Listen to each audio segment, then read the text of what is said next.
This week I chose to watch the whole Purge franchise for the 4th of July week because it's just relevant to what's going on right now. And so I'm here to review the Purge Season 2. And yes, the Purge has a TV show and it's great in my opinion. Purge Season 2 takes a really bold leap that I think is better than the first season.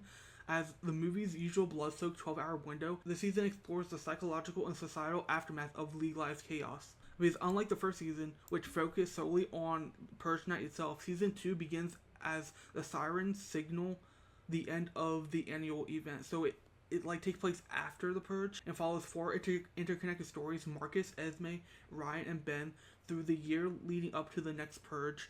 The stories unravel a web of conspiracies, trauma, or reckoning. The first protagonist is Marcus, a successful doctor who survives an assassination attempt and begins to uncover who wants him dead and why.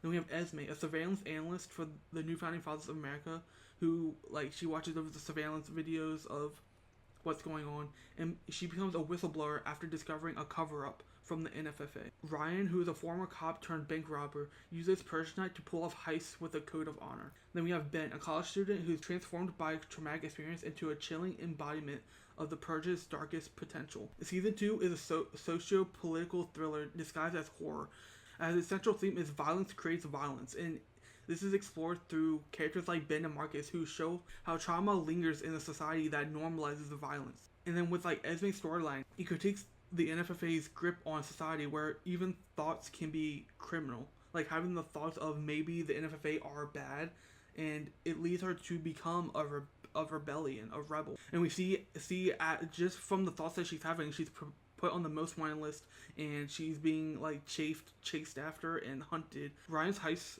in this movie raise questions about justice. Can crime be ethical if it targets a corrupt system? And this show highlights how the Purge disproportionately affects the poor, while the wealthy manipulate it for power and profit.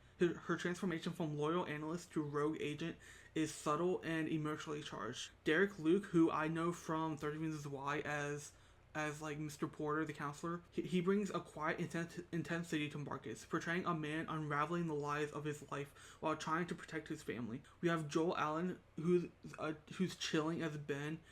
As we see his descent into madness throughout the show, it feels really natural and believable, almost like a character study on someone who goes through a traumatic event and turns into like a serial killer, making him one of the franchise's most disturbing villains, in my opinion. And like I mentioned before, the creative team made a bold choice with this movie to focus on the 364 days between the purges.